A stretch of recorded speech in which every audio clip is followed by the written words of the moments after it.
পাঁশকুড়ায় ছাত্রনিবাসে ছাত্রের মৃত্যুর ঘটনায় শুক্রবার বিকেলে পাঁশকুড়া নাগরিক সমাজের পক্ষ থেকে অপরাধীর কঠোর শাস্তি এবং ঘটনা নিরপেক্ষ তদন্তের দাবিতে পাঁশকুড়া থানায় নাগরিক সমাজের পক্ষ থেকে দেয়া হলো ডেপুটেশন।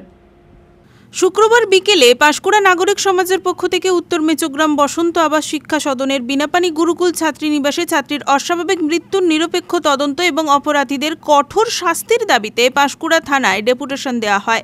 উপস্থিত ছিলেন অঞ্জন মণ্ডল, শান্তনু চক্রবর্তী, শ্রাবন্তী মণ্ডল, সুমন্ত শ্রী, কল্যাণ রায়, সিক্তা মাঝি, নিরুপমা বক্সি সহ একাধিক সদস্য, মেচেদার ও মেচগ্রামের অধিবাসীবৃন্দ।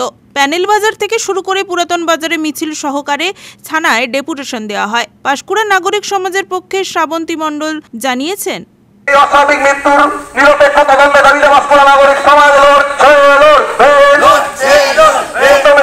অস্বাভাবিক মৃত্যুর নিরপেক্ষ তদন্তের দাবিতে পাঁশকুড়া নাগরিক সমাজ দলে দলে নিরপেক্ষ তদন্তের দাবিতে পাঁশকুড়া নাগরিক সমাজ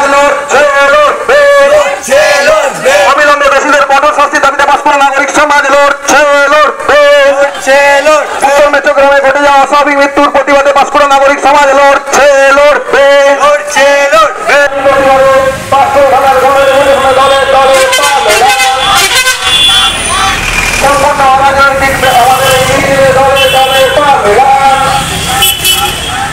আমাদের উত্তর মেচগ্রাম হত্যাকাণ্ডের প্রতিবাদে পাঁশকুড়া থানায় আজকে এই ধরনের অন্যায়ের প্রতিবাদে পাঁশকুড়া নাগরিক সমাজ নারী সুরক্ষার জন্য পাঁশকুড়া নাগরিক সমাজ নারী নির্যাতনের প্রতিবাদে পাঁশকুড়া নাগরিক সমাজ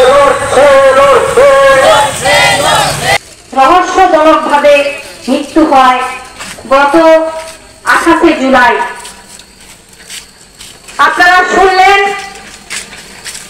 ঝুলন্ত অবস্থাতেই তার কিন্তু মৃত্যু হয়েছিল, কিন্তু কেউ কিন্তু ঝুলন্ত অবস্থায় দেখেনি।